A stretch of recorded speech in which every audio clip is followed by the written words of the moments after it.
welcome to day 10. So I'm cheating a little bit. It is the next morning technically, but I was just exhausted last night. So here's day number 10, even though we're on day number 11. Breakfast yesterday morning was quite delicious, and they had pain au chocolat, which is one of my favorites. Pastry with chocolate, you know you're talking when. After breakfast was done, we hopped on the bus to do our 3-hour drive to hit St. Catherine's Monastery all through the Sinai Peninsula. It was very beautiful, but at the same time very beige. You think they might be able to film some moon movies here, because it's just rocks and rocks and sand and dirt everywhere, and it's mainly a beige color, but there's like ribbons of red or darker browns through it, and it was a long twisty highway. We also found out about the nomadic tribes that live around here. They're very traditional in some ways, and in other ways like they have jeeps sometimes if they can afford them. Mainly they herd, and they depend on the milk from them. Now, we found out some things that to me are sad, but it works for them, so good for them, I guess. Girls pretty much as soon as they hit puberty are married off, so it could be as early as 12, and her husband might be 14. And also at age 8, she starts sewing her wedding dress. Pretty much her goal is to get married, which again is sad for me, just because I plan on never getting married. At one point we stopped to stretch, and a couple of the local people had gotten used to tourists stopping there, so they had like a little stall stretched out all the way along there. Tons and tons of people. There were little kids, little girls, little boys, there was older men. There was one man smoking this like homemade shisha pipe out of a water bottle, aluminum foil, and I believe it was like electrical covering stuff.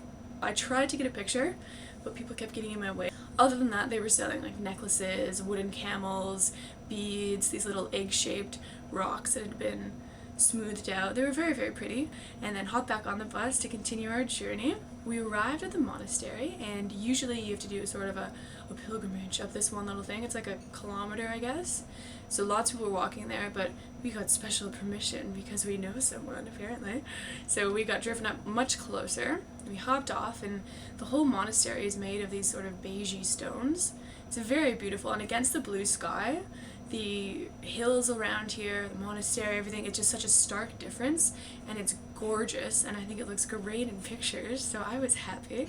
Walking to get to the actual church, it's just doorway after doorway after doorway, some of them wood, some of them just carved into the stone, and they had tons of olive trees all around, so I took some pictures of them. They have the coolest bark. Once you get in a lot further, there's this huge fortress, which was originally built by a Roman general. He decided to take up Christianity, and he was spending some time with the monks when Bedouins raided them, killed some of them apparently, so he decided that you guys needed a fortress, so he basically commissioned to have one built for them. And it was a fortress with no windows and no doors. People used to have to, there was a little guardhouse they'd look out of, look down at you if you were someone they were expecting or wanted to have in. They'd throw a rope down and then just pull you in. After tourism boomed, they decided that was craziness, and they made a little doorway through it. Quite a tight squeeze. Once you get in there, you head over to the church, and it has a beautiful stained glass door, as well as a painting above it, and then inside of it, you're not allowed to take your camera, and you're not supposed to speak either. So it made it a much nicer experience, because there was just a little bit of quiet murmuring.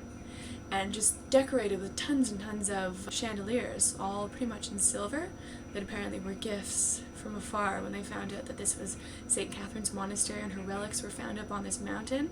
All elaborately decorated. The ceiling was green with stars, and then there was a moon and a sun as well. And the front was just tons and tons of gold with a little bit of green and blue in it. Of course, there's a crucifix with Jesus on it, and many more other holy pictures. They also had these huge candle stands and candlesticks. They must have been like up to my shoulder or higher, and I'm 5'8", so huge, very thick, and at the bottom for the feet, instead of regular like claw feet or just regular stands, they had these little lions that were growling, and they were all gold as well. Very pretty. And on top were these huge, thick candles, all hand-painted it looked like, and they were about 1.5 meters, almost 2 meters tall. And then around that were these pointy little things to stick smaller candles on. Gorgeous, and there must have been like 12 of those around. They also have 12 main pillars, and it's said that the relics of 12 of the monks from there are buried in each of those pillars, and that 1 month a year one of them will be celebrated, so there's a monk for each month. Behind this main room there's a back room that looks to have many altars in it, and there's the silver box that contains St. Catherine's relics, her skull in her hand that a monk found on the mountain after a dream he had had. And then you leave through these large thick brass doors, go out through a cutout in the wall, and back to that bright alleyway. Then we saw the burning bush. It was so exciting because I'm so religious. So many people were like touching the bush and stuff. And I'm just kind of like, ANNOUYING, here's that illustrious bush. As we were walking through there, and it was so crowded, there were just so many people, and no one would move out of the way, and they were all just kind of lingering, and my patience were used. But I did get distracted for a little while, which was nice. There were these kittens that were hiding underneath these huge geraniums.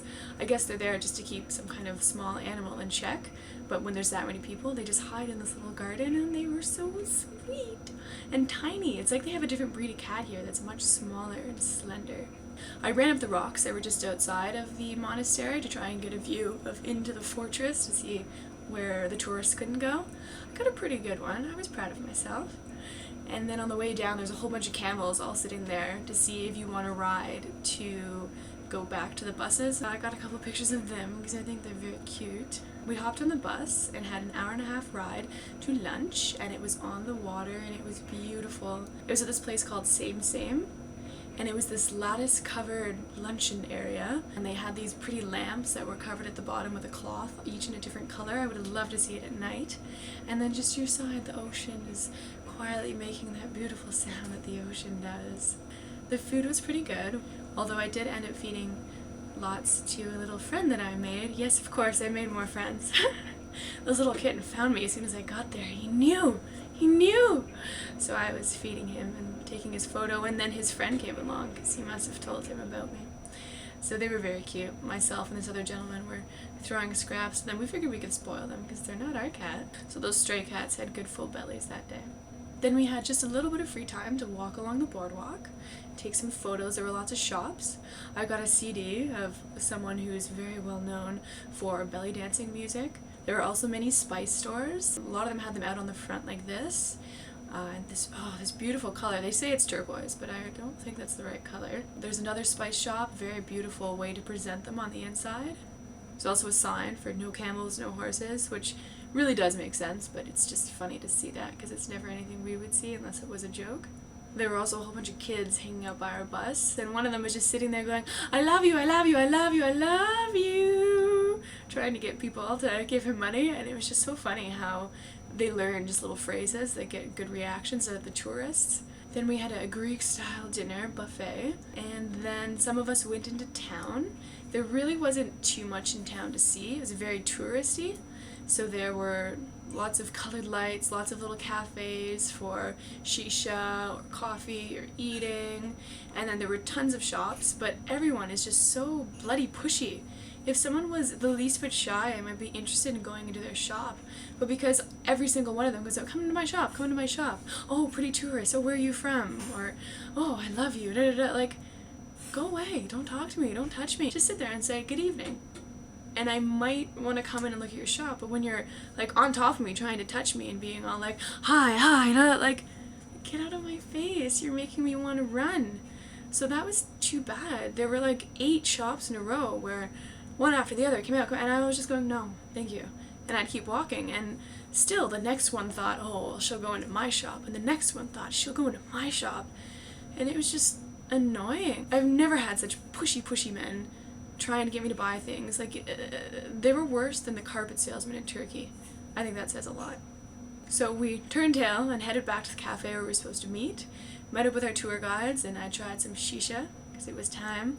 I just had apple shisha, although they had very cool flavors like cantaloupe and rose water, grape, and we called it a night after that.